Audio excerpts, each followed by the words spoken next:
welcome to the world of my natural hair. It's all over the place. I didn't really have time to do anything with it, so I just kind of left it. It's not too bad today actually, but you know. Today I thought I would make a video about being lolita. First of all, what is lolita? Lolita is a fashion that originated in Japan. It's now become quite popular in the UK and the rest of the world, and it's growing in popularity. It's based off of the Victorian Rococo era in terms of its style, but it's been influenced by modern day fashions as well. It's kind of debated as to when exactly it emerged, but for safety's sake, let's just say that round about the 80s is where Lolita's roots kind of sit. There's a style called doll fashion. It's kind of cutesy and girly and stuff. And then in the 90s there was sort of visual kei rock bands, things like X Japan, where they were really flamboyant outfits and their fans would go dressed in costume to their concert. And also later in the 90s there was Malice Mizer, whose lead guitarist Mana is sort of the front for the movement of elegant gothic Lolita, and he dressed in very feminine clothing, very feminine makeup. Then in 1988 there's Kira magazine that has snapshots of Lolita fashion in it. There's a bit of stigma attached to Lolita because when people hear the name, especially in the West, often they think of Lolita the novel by Vladimir Nabokov, which is a story about sort of a 12 to 14-year-old girl who is in love with a 40-something-year-old man. The dictionary definition of the word Lolita is a sexually promiscuous young girl. But bear in mind, when talking about Lolita fashion, none of these things have anything to do with the fashion at all. They just happen to share the word. Even the origin of the use of the word is kind of hazy as well. There are many different types of Lolita and many different ways to wear it. Start with the style that we all tend to start out with, ita. Ita comes from the Japanese word itai, which means literally ouch or painful, and it's supposed to be kind of a statement as to what it looks like because it's painful to look at. Ita is normally composed of really cheap fabrics, shiny, nasty, tacky material. It's normally got really horrible ruffles and way too much of it. They normally wear ears and stripy socks, badly fitted outfits and really terrible colour combinations.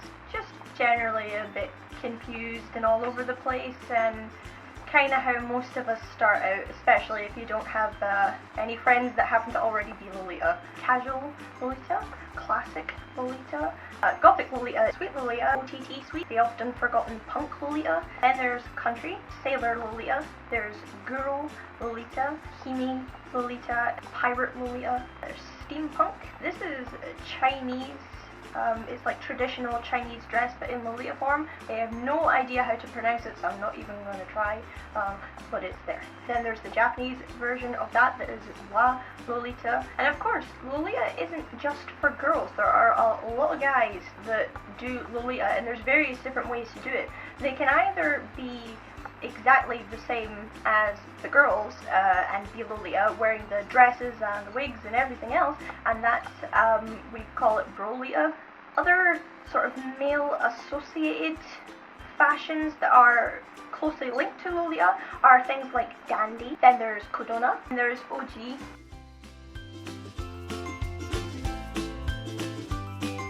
This is a person that is Lolita every day. They are part of the community, they come to the meets, they have tea with everybody.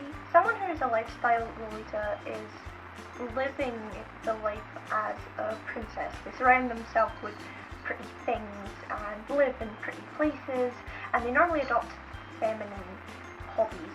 Things like sewing and embroidery and baking, and some of them even adopt sort of more feminine mannerisms, things like being really polite and just really lady. Meetups are great. Meetups are when Lolitas come together to hang out. They'll go on outings. Maybe it's a seasonal thing, you know, if they're meeting up for Christmas or Halloween or Easter or something, and they'll go do something related to that. Or a regular one, they'll go for tea, maybe have lunch, go for picnics in the park, or to the museum, or to the zoo. There's loads of anything, really. This is a particularly good opportunity for regular Lolitas who probably don't have time to do it every day, to come in and put all their stuff on and be dressed up for a date. To any of you out there who are thinking about being a Lolita, there are many ways that you can go about that. First thing we should probably talk about are the rules. I'm not a big fan of the idea of the rules, but one of my friends gave me a great metaphor that their friend gave them. She said that putting a Lolita outfit together is a lot like baking a cake. The ingredients are all needed to make it a cake, and without them it wouldn't be a cake. But that doesn't mean it has to be done absolutely exactly. The things I would consider important are mainly the silhouette, the general shape of Lolita, the sort of tight in the waist and the bust and then the poof. For beginners, I'd say the important things, the things you're really looking for, to make sure you have a pair of Lolita shoes.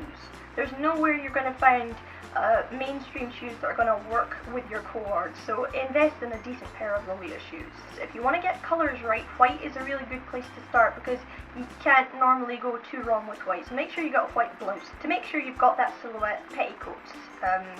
Somewhere my friend just found recently, if you look at bridal petticoats, they're actually a lot cheaper than some official Lolita places, but they're still really good. So if you can find decent petticoats somewhere, definitely invest in those. And obviously your dress. And one of the things they don't tell you when you start Lolita is that when you pick a colour, the first time is going to be the most expensive because everything has to match. People assume that, you know, when you walk into Lolita, you're going to be automatically good at coordinating. No. If you were bad at fashion in regular world, you're probably still going to be bad at coordinating in Lolita world. So if you're going to go for sweet Lolita, find pastels, pastel colours, work together, try not to cram too many in one space, try to generally match your shades. If possible, if you're going to wear pink, try and get your pinks as close together as you possibly can. Pink works really well with white. Pink also works really well with black. Patterns as well, patterns are important. If you happen to be wearing a dress that's really stripy or is maybe gingham, I would avoid wearing a patterned blouse. You don't want too much busyness going on. Again, this is just my personal opinion. Generally in Lolita, I would say that neon colours are kind of avoided, so whatever colour scheme you're going for, avoid picking accessories that have a kind of neon-y sheen to them. Avoid poor quality materials. Something that being a Lolita is wearing regular material of clothes. It's not a costume, so avoid tacky, shiny materials. Go for good quality. Starting out on Lolita is really quite expensive, but it doesn't have to be if you know where to go. I highly recommend checking out Bodyline. They used to have a bit of a bad reputation a while ago, but they're really good now. They have a lot better quality. Definitely check out Bodyline for cheaper options. As a general rule, if you're wearing a jumper skirt, you're supposed to wear a blouse underneath it. They're not big on showing shoulders or the collarbone. This is one of those rules. If it's a really hot day, don't torture yourself. I don't see any point in that, but as a general rule, we wear a blouse underneath. We don't show cleavage, don't show too much leg.